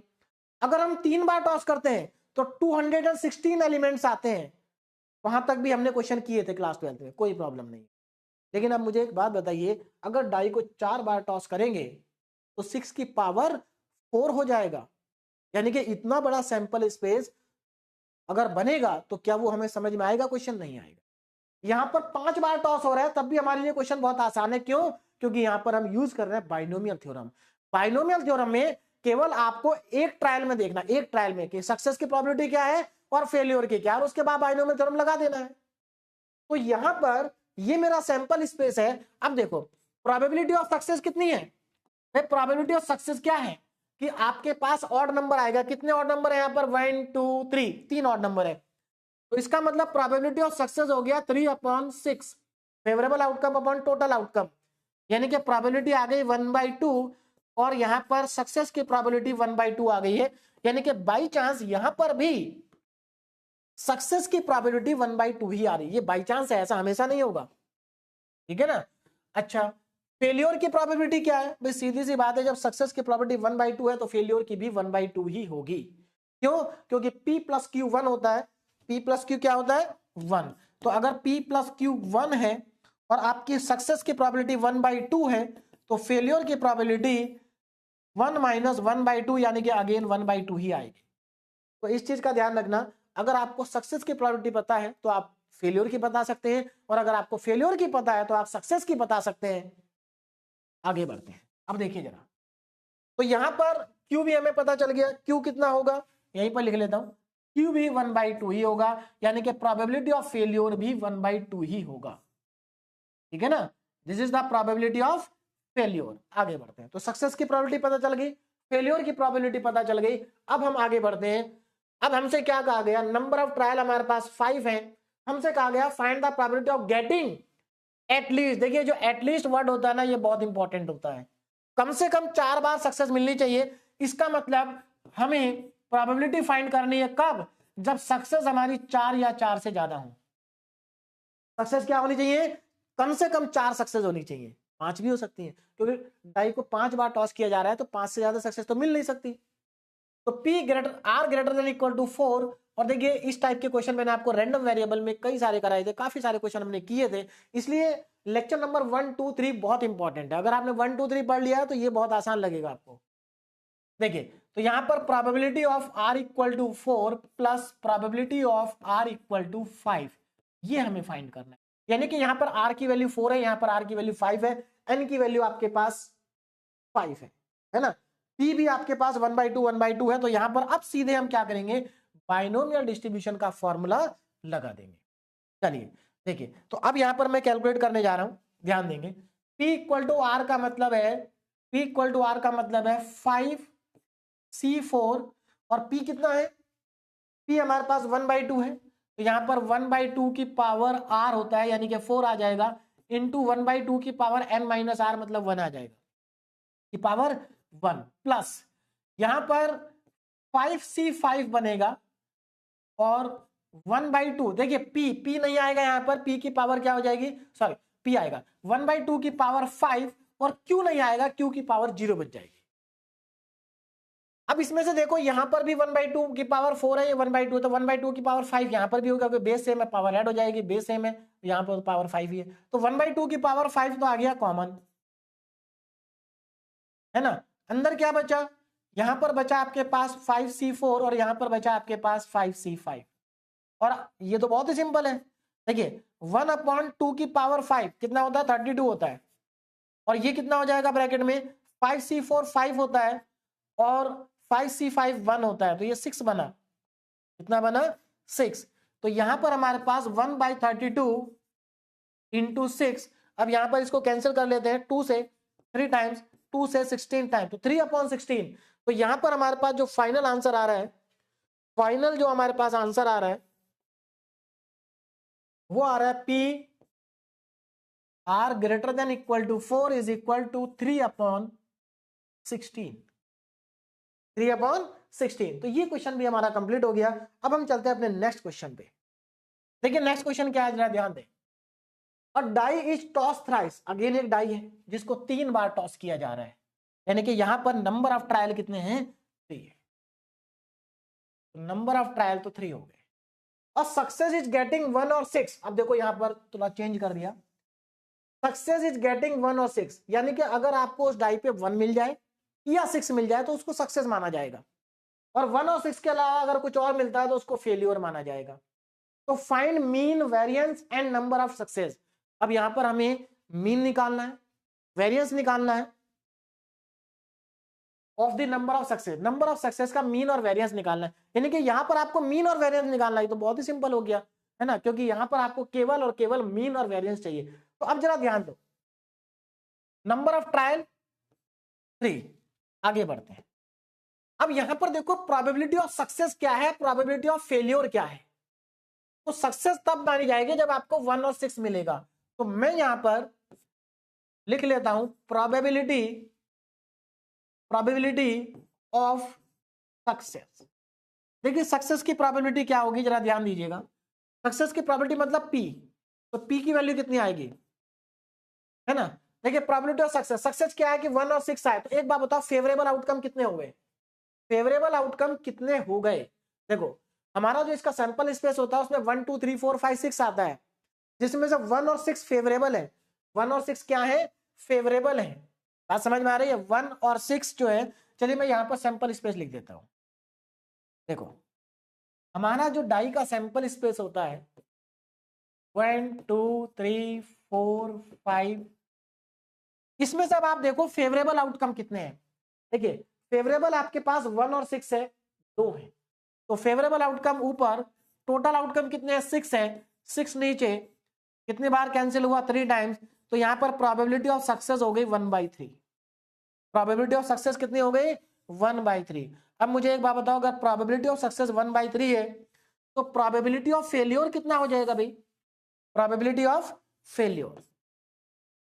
तो प्रोबेबिलिटी ऑफ फेलियर, देखिए लिखना जरूरी नहीं है क्योंकि आपको मालूम है पी सक्सेस की प्रोबेबिलिटी और क्यू फेलियर की प्रोबेबिलिटी। मैं बस यहां पर लिख दिया क्यू। तो फेलियर की प्रोबेबिलिटी कितनी होगी, 1 में से 1/3 को माइनस कर दो तो 2/3 आएगा।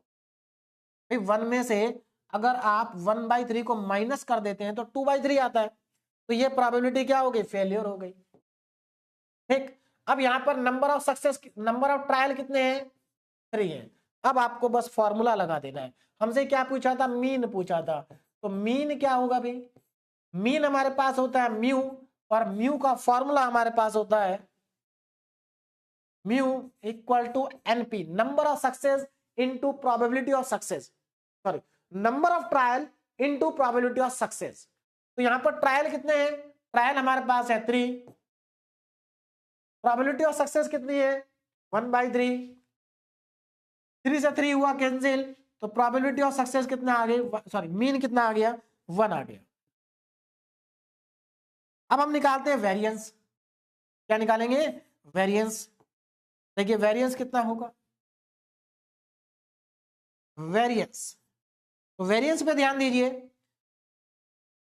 वेरिएंस का फॉर्मूला, सबसे पहले तो वेरिएंस हमें निकालना है सक्सेस का, तो इसको ऐसे लिख देते हैं, variance of R is equal to NPQ, NPQ. तो यहां पर वैल्यू पुट करें, एन नंबर ऑफ ट्रायल, कितने नंबर ऑफ ट्रायल 3 है, प्रोबेबिलिटी ऑफ सक्सेस 1/3 है, प्रोबेबिलिटी ऑफ फेलियर 2/3 है। 3 से 3 कैंसिल हुआ, 2/3 आंसर आ गया। तो यहां पर वेरिएंस ऑफ सक्सेस हमारे पास आ गया 2/3, और यही हमसे पूछा था। तो इस बार हमें बाइनोमियल डिस्ट्रीब्यूशन का फॉर्मूला अप्लाई करने की जरूरत ही नहीं पड़ी, हमसे पूछा ही नहीं गया, हमसे तो केवल मीन और वेरिएंस पूछा गया जो हमने बता दिया। अब आगे बढ़ते हैं और नेक्स्ट क्वेश्चन पर चलते हैं, क्वेश्चन नंबर 5। देखिए, अब binomial variable x satisfy the relation, मतलब एक बाइनोमियल वेरिएबल है एक्स जो कि इस रिलेशन को सेटिस्फाई करता है, ये रही रिलेशन। तो इसका मतलब क्या है, इसका मतलब ये है कि प्रोबेबिलिटी ऑफ सक्सेस, यानी कि 4 सक्सेस आपको मिलेंगे, इसकी प्रोबेबिलिटी लेफ्ट में लिखी है, और 2 बार सक्सेस मिलेगी, इसकी प्रोबेबिलिटी राइट में लिखी है।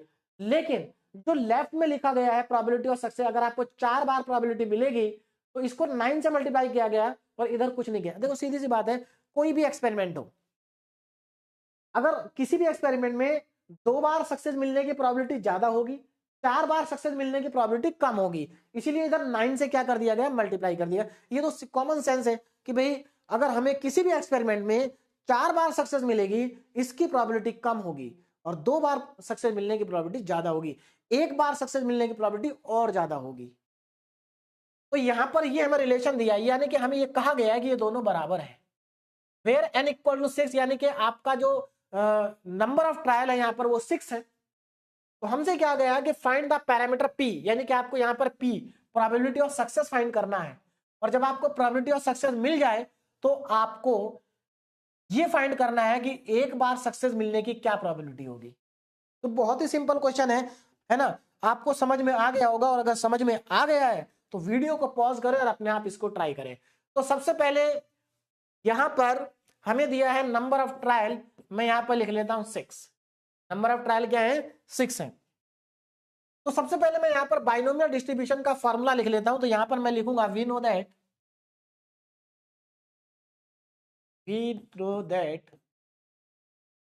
है ना, we know that P x equal to R, R बार सक्सेस मिलेगी, इस बात की प्रोबेबिलिटी का फॉर्मूला क्या होता है? एनसीआर पी की पावर आर, एनसीआर पी की पावर आर और क्यू की पावर आर, सॉरी क्यू की पावर एन माइनस आर, ये हमारा फॉर्मूला है। अब जरा ध्यान देना, एन की वैल्यू 6 है, तो हम यहाँ पर एन की वैल्यू 6 है हमारे पास, तो हमें यहाँ पर x इक्वल टू 4, देखो मैं यहाँ पर x इक्वल टू 4 निकालता हूं, पी एक्स इक्वल टू 4, जरा ध्यान दीजिएगा कितना आएगा, एन कितना है 6 और आर कितना है 4, तो ये हो जाएगा 6c4, 6c4 और p की पावर 4 क्योंकि r 4 है और q की पावर 2, क्यों? क्योंकि n 6 है, 6 माइनस 4 कितना हो जाएगा? 2 हो जाएगा। सिमिलरली अगर मैं यहां पर p x इक्वल टू 2 को फाइंड करूं, मैं पहले से ही कैलकुलेट कर लेता हूं इसको भी और इसको भी, तो ये कितना आएगा? 6c2 p की पावर 2 q की पावर 4। तो मेरे ख्याल से यहां तक आपको समझ में आ गया होगा।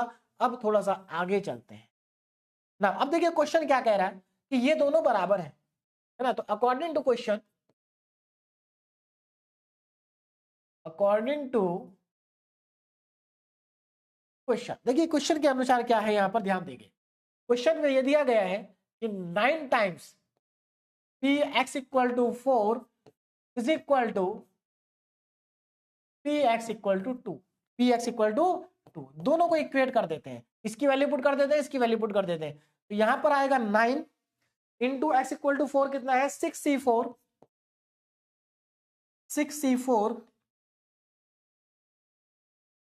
6c4 इंटू, आगे बढ़ते हैं, p की पावर 4 q की पावर 2, p की पावर 4 q की power 2 is equal to x equal to 2 पे चेक करते हैं, x equal to 2, 6c2 into, आगे क्या दिया? p की पावर 2 q की पावर 4। अब यहां से जो कैंसिल होगा उसको कैंसिल कर देंगे। देखिए अगर आप देखें ये p स्क्वायर यहां से कैंसिल हो जाएगा और यहां पर ये बचेगा पावर 2, यहां से q स्क्वायर कैंसिल हो जाएगा और यहां पर पावर बचेगी 2, और बाकी जो ये है इसको ओपन करके लिख लेते हैं। तो 9 इंटू, देखिए 64 का formula 6 factorial upon 6 minus 4 2 factorial into 4 factorial, और ये हमारे पास बच गया p स्क्वायर इक्वल टू, इसको ओपन करेंगे 6 factorial upon 6 minus 2 4 factorial into 2 factorial, और इधर हमारे पास बचेगा q की पावर 2। अगर आप ध्यान से देखें तो यहां पर 6 फैक्टोरियल से 6 फैक्टोरियल कैंसिल और ये पूरा पूरा कैंसिल, बचा क्या लेफ्ट में और राइट में, उसको देख लेते हैं। लेफ्ट में हमारे पास बचा 9 p square is equal to q square. अब यहां पर जरा ध्यान देंगे, हमें p और q p निकालना है हमें, तो एक काम करते हैं, 9p square is equal to, क्या मैं q की जगह 1 माइनस p लिख सकता हूं? बिल्कुल लिख सकते हैं, क्योंकि p प्लस q 1 होता है, तो q equal to 1 minus p हो गया। बस इसको अब हमें क्या करना है? सिंप्लीफाई करना है ना।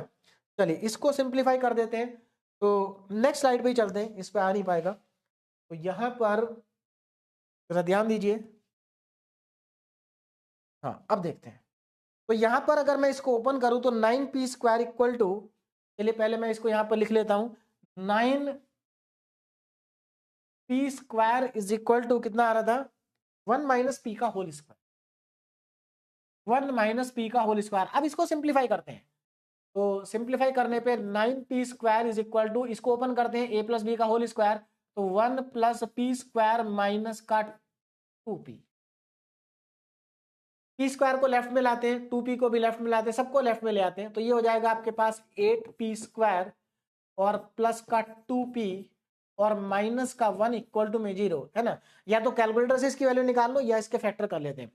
तो अगर आप इसके फैक्टर करते हैं तो हमारे पास देखिए क्या आ जाएंगे factor, 8p square plus 4p minus 2p minus 1 equal to 0। इसमें से 4p कॉमन आ रहा है, तो 4p यहां पर बचेगा p plus 1, sorry 2p plus 1।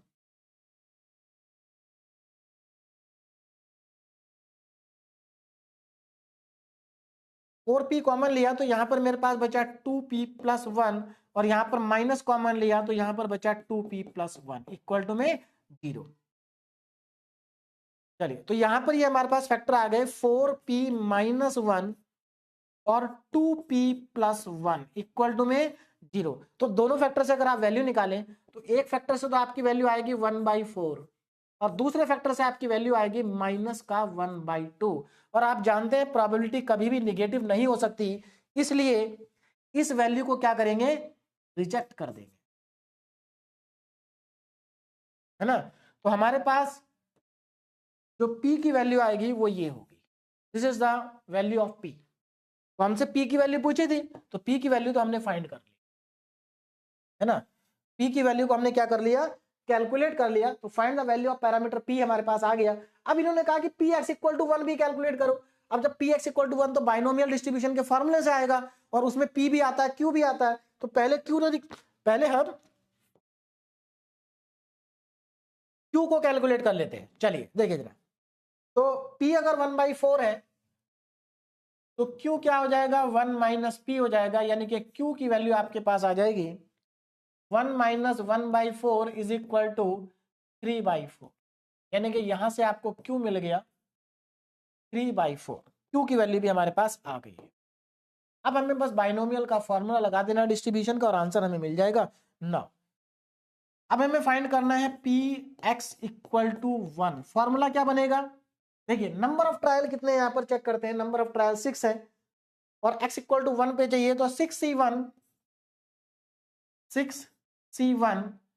p की पावर 1 और q की पावर 6 माइनस 1 यानी कि 5, ये हमें फाइंड करना है। बोलो बात समझ में आ रही है। चाहे तो आप पहले फॉर्मूला लिख लें, चलिए मैं पहले फॉर्मूला लिख देता हूं, क्योंकि फॉर्मूला लिखने की हैबिट आपको होनी चाहिए। पहले आप हमेशा फॉर्मूला लिखेंगे। P x equal to R का फॉर्मूला क्या होता है, एन सी आर, पी की पावर आर, क्यू की पावर में एन माइनस आर। अब यहां पर सब कुछ पुट कर दो, हमें चाहिए पी एक्स इक्वल टू 1। तो एन कितना है भाई, एन हमारे पास 6 है, आर कितना है 1 है, 6c1। पी कितना है, पी हमारे पास 1/4 है, तो यहां पर 1/4 की पावर 1 आएगी। 1/4 की पावर कितना आएगा 1 इंटू क्यू कितना है, क्यू हमारे पास 3/4 है, तो 3/4 की पावर n माइनस आर, मतलब यहां पर 5 आएगा। बस इसको सिंप्लीफाई कर लेते हैं, आंसर मिल जाएगा।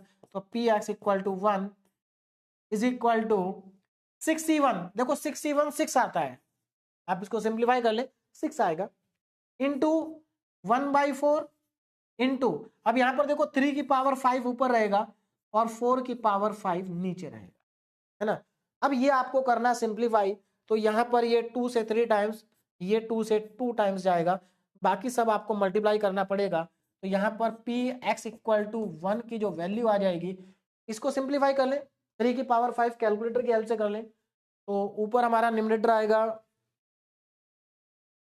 3, यहां पर बचा 3 की पावर 5, ये रहा 3 की पावर 6, 3 की पावर अगर आप 6 करते हैं तो ये 729 आएगा, डिवाइडेड बाय नीचे कितना है 4 की पावर 5, तो 4 की पावर 5 मल्टीप्लाई बाई 2, ये 2048 आएगा, है ना। या तो ऐसे ही छोड़ दें इसको, या अगर आप चाहते हैं तो इसको आप कैलकुलेटर की हेल्प से डिवाइड करके लिख दें। तो चलिए मैं लिख देता हूं, P x equal to 1 is equal to, divide करते हैं, तो डिवाइड करने पे कितना आएगा 729 डिवाइडेड बाई 2048, तो ये आ रहा है 0.355, 0.3559, है ना। एक बार आप क्रॉस चेक कर लेना, कहीं कोई कैलकुलेशन में गलती ना हो, ठीक है ना। चलिए 6c1, x1 ही निकालना था ना, c 6c1 1 की पावर 1/4 की पावर 1, 3/5 3/4 सॉरी 3/4 है, ठीक है, 3/4 की पावर 5 ऊपर 3/, नीचे 4 की पावर, ऊपर 3 की पावर 5, नीचे एक 4 था हमारे पास, और ठीक है 3, 2 से 3 की पावर 6, ठीक है ना। ये हमारे पास फाइनल आंसर। नाउ अब हमारे पास आज का लास्ट क्वेश्चन देखिए, ऐसा नहीं कि देखिए आज के लेक्चर का लास्ट क्वेश्चन है, बाइनोमियल डिस्ट्रीब्यूशन का लास्ट क्वेश्चन नहीं है, क्योंकि बाइनोमियल डिस्ट्रीब्यूशन के अभी काफी सारे इंपॉर्टेंट एग्जांपल और बचे हुए क्वेश्चन बचे हुए हैं जो हम नेक्स्ट लेक्चर में करेंगे। Now fit a binomial distribution to the following frequency data. यहां पर आपको कुछ डेटा दिया गया है और इसमें आपको फिट ए बाइनोमियल डिस्ट्रीब्यूशन आपको यहां पर फिट करना है, यानी कि एक्चुअल में आपको यहां पर फाइंड करना है q प्लस पी की होल पावर में n, ये आपको फाइंड करना है। तो इसके लिए आपको क्या करना पड़ेगा, पहले q निकालना पड़ेगा, p निकालना पड़ेगा, n नंबर ऑफ ट्रायल तो यहीं से पता चल जाएंगे, और n ये सब आपको चाहिए, यानी कि आपको यहां से p निकालना है, q निकालना है, ये सब चीजें आपको फाइंड करनी है। अब कैसे फाइंड होंगी उस पर जरा ध्यान दीजिए। देखो यहां पर हमें ये डेटा फ्रीक्वेंसी डेटा दिया हुआ है जिस तरह से हमने यूनिट नंबर 1 में दिया होता था। तो क्या आप इस डेटा से मीन निकाल सकते हैं, क्योंकि अगर मीन आ जाएगा तो मीन की हेल्प से हम प्रोबेबिलिटी फाइंड कर लेंगे, है ना। तो सबसे पहले यहां पर इसका मीन निकालेंगे, तो मीन निकालने के लिए पहले हमें एक टेबल बनानी होगी। तो एक टेबल मैं यहां पर बना लेता हूं, ध्यान दीजिएगा जरा, एक टेबल हम यहां पर बना लेते हैं। ये मेरे पास एक टेबल, और मुझे इस टेबल में एक कॉलम चाहिए x के लिए, एक चाहिए f के लिए, तो मुझे इसमें 3 कॉलम चाहिए। कितने चाहिए, 3 कॉलम चाहिए। तो छोटा टेबल ही चाहिए, बड़ा टेबल नहीं चाहिए, है ना। ये लीजिए, मुझे यहाँ पर 3 कॉलम चाहिए, तो मैं पहले 3 कॉलम बना लेता हूँ। तो हमारे पास यहाँ पर ये लीजिए बन गए 3 कॉलम,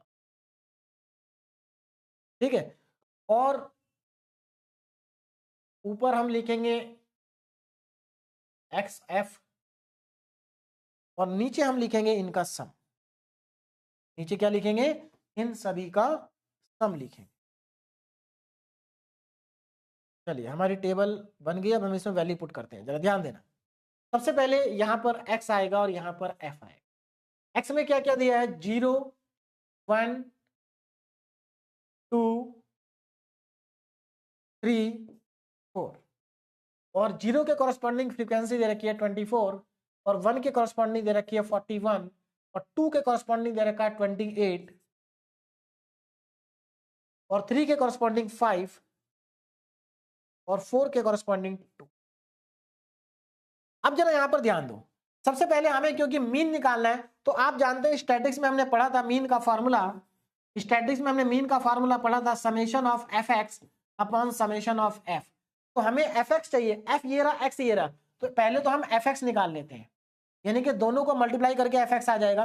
तो ये तो 0 ही आएगा, ये आपका 41 आएगा, यहां पर आपका 56 आ जाएगा, और यहां पर आपका 15 आएगा, और यहां पर आपका 8 आएगा।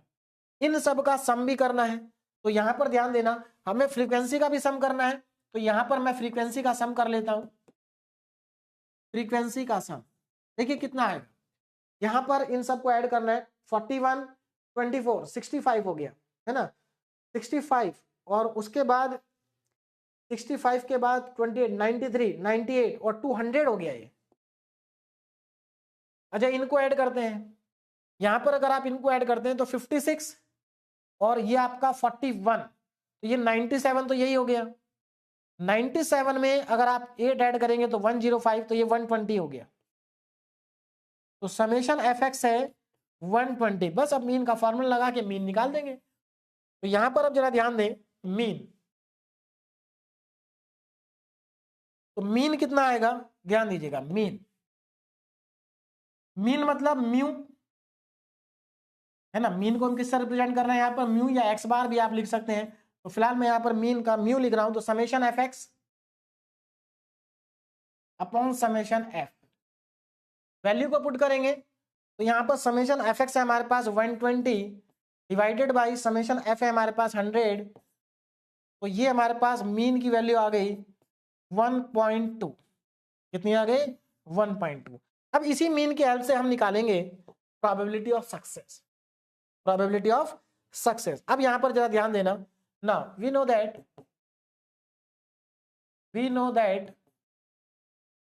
जो मीन का फॉर्मूला होता है जो हमने अभी पढ़ा है in binomial distribution, we know that, ये यहां पर ज्यादा लंबा हो जाएगा। 4 सीधे लिख देते हैं 4 बाइनोमियल डिस्ट्रीब्यूशन। 4 binomial distribution. अब देखो बाइनोमियल डिस्ट्रीब्यूशन में क्या होता है, बाइनोमियल डिस्ट्रीब्यूशन में मीन का फॉर्मूला होता है n इंटू पी, ठीक है ना, n इंटू पी। अब मीन कितना है हमारे पास 1.2 आया इंटू, अब नंबर ऑफ ट्रायल कितने हैं, प्रोबेबिलिटी ऑफ सक्सेस। देखिए नंबर ऑफ ट्रायल, हाँ अब यहाँ पर नंबर ऑफ ट्रायल में कंफ्यूजन रहता है कि मैं यहाँ पर तो ये 0 है, यानी कि 24, देखिए यहाँ पर फ्रीक्वेंसी 24, इस 0 का मतलब यहाँ पर हम इसको मान के चलेंगे कि ये कोई ट्रायल नहीं हुआ, मतलब 24 टाइम्स ऐसा हुआ कि हमें कुछ नहीं मिला, तो हम इसको ये कंसीडर करेंगे कि ये हमारा ट्रायल नहीं है। बात समझ में आ रही है ना, तो इस चीज को आपको ध्यान रखना है, क्योंकि यहाँ पर ये थोड़ा सा गलत है, लेकिन यहाँ पर इसको ट्रायल नहीं माना जाता। बात क्लियर है, ये नंबर ऑफ ट्रायल में कंसिडर्ड, 0 वाला नंबर ऑफ ट्रायल में कंसिडर नहीं होता। तो हमारे पास नंबर ऑफ ट्रायल कितने हैं, 1 2 3 4, नंबर ऑफ ट्रायल हमारे पास 4 है। नंबर ऑफ ट्रायल कितने हैं, 4 है, इनटू में p। अब यहां से p की वैल्यू निकालेंगे, तो p की वैल्यू 4 से 1.2 को डिवाइड करेंगे तो 0.3 आ जाएगी। अगर प्रोबेबिलिटी ऑफ सक्सेस 0.3 है तो प्रोबेबिलिटी ऑफ फेलियर 0.7 होगी, इसमें कोई डाउट नहीं है। अब हमसे क्या कहा था कि fit a binomial distribution, fit a binomial distribution, तो हमें ये डेटा को बाइनोमियल डिस्ट्रीब्यूशन में फिट करना है, तो q की वैल्यू 0.7। नाउ अब यहां पर हम लिखेंगे बाइनोमियल डिस्ट्रीब्यूशन, तो बाइनोमियल डिस्ट्रीब्यूशन, देखो इसको बाइनोमियल डिस्ट्रीब्यूशन में फिट करना है डेटा को।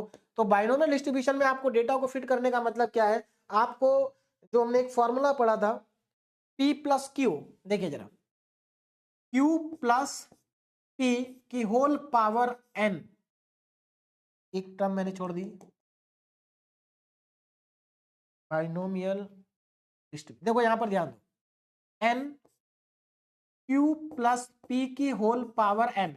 अब जरा यहां पर ध्यान देना, देखो ये जो हमारा ये पहला ट्रायल है हमारा, जिसमें हमने 41 टाइम, मान लो ये कॉइन है, मान लेते कॉइन है, तो पहले ट्रायल में हमने कॉइन को 41 टाइम टॉस किया, दूसरे ट्रायल में 28 टाइम टॉस किया, तीसरे ट्रायल में 5 टाइम टॉस किया, और फोर्थ ट्रायल में हमने 2 टाइम टॉस, मतलब ये एक्चुअल में नंबर ऑफ ट्रायल है, सॉरी गलत बोल दिया। पहले एक्सपेरिमेंट में 41 टाइम टॉस किया, तो नंबर ऑफ ट्रायल 41 हो गया, ये पहला एक्सपेरिमेंट है। ये दूसरे एक्सपेरिमेंट में हमने 28 टाइम्स क्या किया, टॉस किया। तीसरे एक्सपेरिमेंट में 5 टाइम टॉस किया, और फोर्थ एक्सपेरिमेंट में 2 टाइम टॉस किया। तो एक्चुअल में ये नंबर ऑफ ट्रायल है ना, आप ऐसा यहां पर समझ सकते हैं इस पर्टिकुलर एक्सपेरिमेंट के लिए, पर्टिकुलर एक्सपेरिमेंट के लिए। तो यहां पर आपके पास जो एक और इंपॉर्टेंट चीज, जो समेशन ऑफ एफ होता है, समेशन ऑफ एफ वो कैपिटल एन होता है। तो यहां पर जो हमारा फॉर्मूला है कैपिटल एन, यानी कि कैपिटल एन मतलब यहां पर कितना आ गया, 100 आ गया, और क्यू कितना है, क्यू हमारे पास 0.7 है प्लस 0.3, और इसकी होल पावर एन की वैल्यू कितनी है, यहां पर 4 है, एन की वैल्यू कितनी है, 4 है। एक मिनट, यहां पर थोड़ा सा मैंने कंफ्यूजन में कुछ शायद गलत बता दिया है, हाँ नंबर ऑफ ट्रायल 4 है हमारे पास, ठीक है। यहां पर एक्चुअल में जो नीचे वाली वैल्यू है, फ्रीक्वेंसी की जो वैल्यू है, ये हमारे पास एक्चुअल में एक्सपेरिमेंट है। तो हमारे पास टोटल एक्सपेरिमेंट कितने हो गए, 41 28, इन सबको ऐड करेंगे, यहां से लेके यहां तक सारे एक्सपेरिमेंट ऐड करेंगे। तो जब आप सबको ऐड कर लेंगे तो आपको नंबर ऑफ एक्सपेरिमेंट मिलेंगे समेशन एफ एन, यानी कि आपको मिलेगा 100। तो यहाँ पर कैपिटल एन की वैल्यू 100 रखेंगे, और ये क्यू की वैल्यू 0.7 और पी की वैल्यू 0.3 है, ठीक है ना। तो थोड़ा सा ध्यान देना, लास्ट में थोड़ा सा कंफ्यूजन में मैंने कुछ चीजें गलत बता दी थी, अब करेक्ट हो गई। ये हमारे पास इस क्वेश्चन का फाइनल आंसर है, ठीक है ना, ये इसका क्या है, फाइनल आंसर। तो यहाँ पर मैंने आपको 6 क्वेश्चन कराए, सभी क्वेश्चन काफी ज्यादा इंपॉर्टेंट थे, है ना, और जो हमारा नेक्स्ट लेक्चर है उसमें जो क्वेश्चन करेंगे वो और भी ज्यादा इंपॉर्टेंट होंगे। यहाँ पर आज जो मैंने क्वेश्चन कराए, ये मैक्सिमम क्वेश्चन जो प्रीवियस एकेटीयू एग्जामिनेशन है उनमें आ चुके हैं, ठीक है ना। तो सभी क्वेश्चन ऐसे थे जो पहले आ चुके हैं, भले वहां पर मेंशन हो या ना हो, लेकिन ये सभी क्वेश्चन एकेटीयू में आ चुके हैं। यहाँ पर 3 क्वेश्चन मैंने आपको दिए डीपीपी में, तीनों क्वेश्चन सिंपल है, जैसे मैंने कराया बिल्कुल वैसे ही है, आप आसानी के साथ कर सकते हैं। तो इन क्वेश्चन को अभी प्रैक्टिस करें और आज के लेक्चर को आप सही से रिवाइज करें, सारे क्वेश्चन अपने आप सॉल्व करके देखें और उसके बाद जब आप नेक्स्ट लेक्चर देखेंगे तो आपको कोई भी दिक्कत नहीं आएगी नेक्स्ट लेक्चर को समझने में। तो अभी आप इन क्वेश्चन को प्रैक्टिस करें। Okay, thank you very much.